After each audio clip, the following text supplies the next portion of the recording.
Étape 3, créer des calculs. Troisième et dernière partie sur les fonctions en X. Alors les fonctions en X, ce sont des fonctions particulières. En fait, elles ne suivent pas les mêmes étapes de calcul que celles qu'on a vues dans la vidéo précédente. Ce sont des fonctions itératives, c'est-à-dire que le calcul se fait ligne à ligne. On va rentrer dans le détail juste après. Alors, on les utilise la plupart du temps quand les calculs deviennent en fait un peu plus sophistiqués et que les totaux généraux sont différents des sous-totaux. Je m'explique. On va prendre un exemple dans Power BI.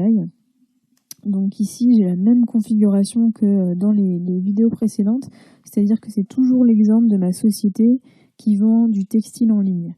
Donc dans mon exemple, la table qui nous intéresse, c'est la table des ventes, la table de fête, qui est reliée à la table des clients, au calendrier et à la table des produits. Alors disons maintenant que je souhaite calculer mon chiffre d'affaires moyen par jour et par produit pour une année donnée. Donc en fait, c'est bien mon chiffre d'affaires sur mon année divisé par le nombre de jours de vente effectués dans l'année. Ça pour chaque produit et donc sur une année. Donc je vais commencer par créer un tableau dans lequel en fait je vais mettre mes produits ID. Voilà, puis le chiffre d'affaires que j'ai déjà calculé et qui est simplement la somme de la colonne montant hors taxe de ma table des ventes. Et puis comme j'ai plusieurs dizaines de produits quand même, je vais juste pour simplifier n'effectuer mon calcul que sur les 5 produits qui ont par ordre de chiffre d'affaires décroissant. Donc voilà, je vais mettre ça dans les paramétrages de mon visuel. Ça va me permettre de ne pas trop polluer la vue et de garder simplement les 5 premiers produits. Et enfin, je vais filtrer sur l'année qui m'intéresse parce que j'ai des données de vente sur plusieurs années. Donc pareil, pour simplifier, je vais prendre qu'une seule année et je vais prendre l'année 2015. Alors, pour pouvoir calculer mon chiffre d'affaires par jour, il faut donc que j'évalue le nombre de jours de vente pour chaque produit. Là, j'ai déjà le chiffre d'affaires dans mon tableau. Donc,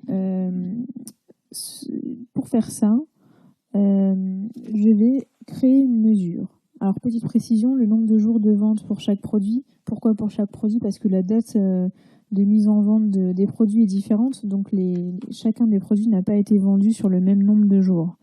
Donc allons-y, je vais créer cette mesure.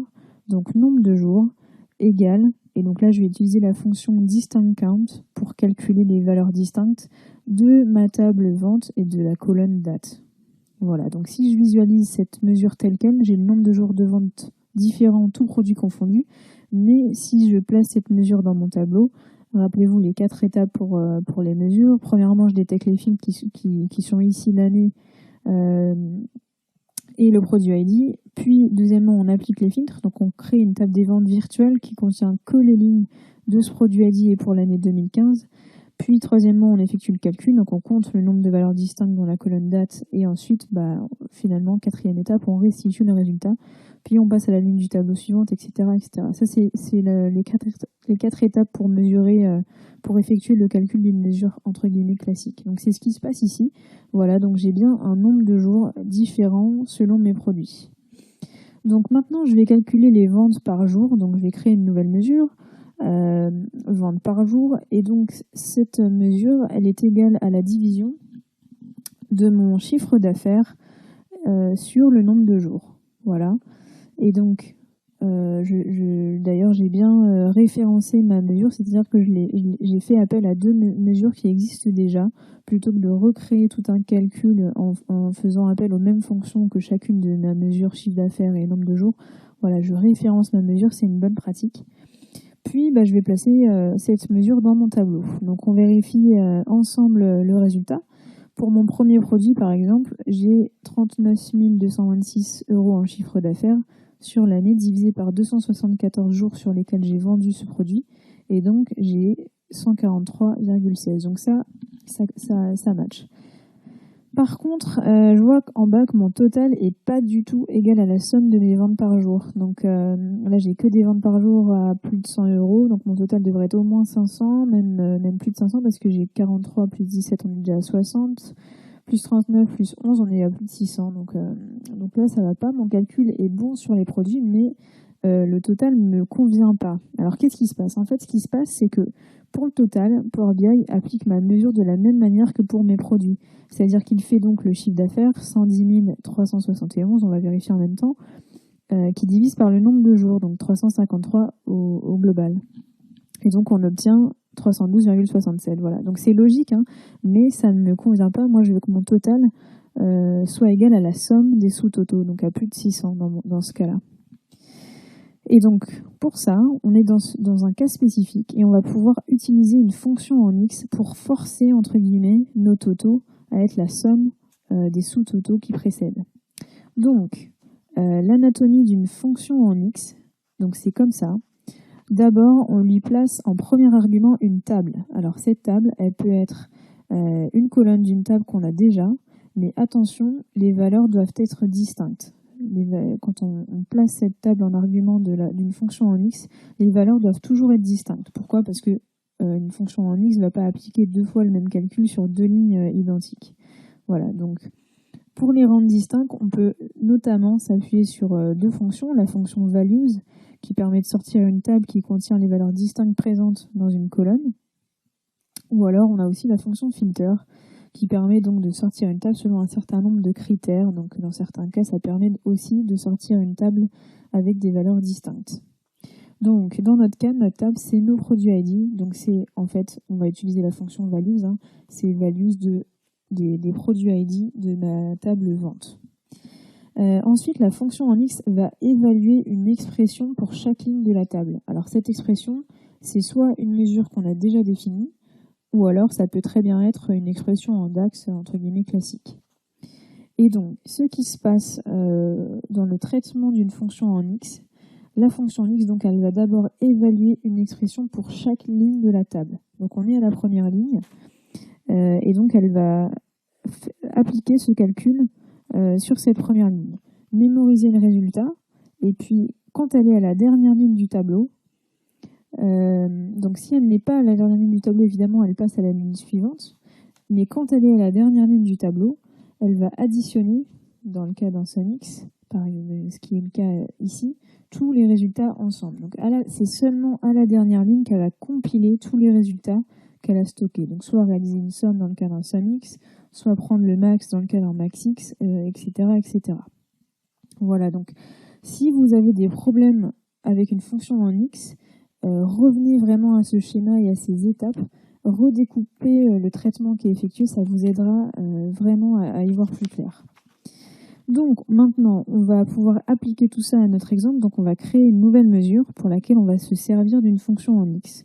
Donc, on va créer une autre version de vente par jour, on va l'appeler vente par jour, on va dire total additionnel. Et donc, cette mesure, ça va être égal au SumX. Donc d'abord, je dois fournir une table. Donc je vais utiliser la fonction values. Donc values de la colonne produit ID de ma table vente. Donc là, je fournis à ma fonction une table qui contient les valeurs distinctes de produit ID de ma table des ventes. À noter aussi ici que j'ai aussi le contexte de mon tableau qui est juste ici, qui s'applique. Donc en fait ici, j'ai filtré sur l'année 2015 et j'ai pris que les 5 premiers produits ID. Donc j'ai un filtre en plus qui s'applique sur cette table. Et ensuite, l'expression que je vais donner à évaluer à mon SumX, ça va être ma mesure que j'ai déjà créée plus tôt, qui s'appelle vente par jour. Donc je vais réévaluer vente par jour sur la table des valeurs distinctes des produits ID. Voilà. Je vais pouvoir visualiser ma mesure dans mon tableau et j'ai bien ici un total qui est égal à la somme des sous-totaux. Voilà, donc on a forcé le calcul de ce total général en utilisant une fonction en X. Je vous la refais si vous voulez rapidement. Alors, pour chacun de mes produits, c'est-à-dire sur la table que j'ai fournie à ma fonction en X, qui contient donc les valeurs distinctes de produit ID, Power BI a réévalué la mesure vente par jour, donc c'est logique là que j'obtienne le même résultat que ma mesure précédente. Par contre, quand ma fonction en X elle a terminé d'évaluer la dernière ligne du tableau, eh bien elle calcule le total qui est la somme de toutes mes itérations précédentes. Donc je fais bien la somme de toutes mes ventes par jour pour chacun de mes produits. Voilà. Alors, petite précision, les fonctions en X ne retournent que les résultats qui ne sont pas blank. C'est pas le cas ici, mais si jamais j'avais un produit ADI que j'avais sélectionné qui n'aurait pas de CA, donc dans ce cas-là, mes ventes par jour sont égales à 0, donc sont blank, parce que rappelez-vous, blank c'est une valeur en erreur, une valeur nulle ou une valeur égale à 0. Donc dans ce cas-là, le produit ne serait pas visible dans le tableau. Voilà, à savoir dans les cas où il y a une ligne qui n'est pas présente et vous ne comprenez pas pourquoi, c'est dû à cette spécificité des fonctions en X. Voilà, et donc on retrouve exactement la même logique pour les autres fonctions en X, sauf que on applique d'autres opérations arithmétiques quand on arrive à la dernière ligne. Et donc simplement à noter que countX ne compte pas les blanks. Voilà, c'est une chose à savoir. Et puis voilà, pour les fonctions en X, donc vous n'aurez sans doute pas les utiliser très souvent, mais souvenez-vous d'abord qu'on les utilise lorsque les totaux généraux doivent s'évaluer différemment que les sous-totaux, que le calcul est appliqué sur chaque ligne d'une table et que le total général est évalué selon la mise en mémoire de tous les résultats précédents.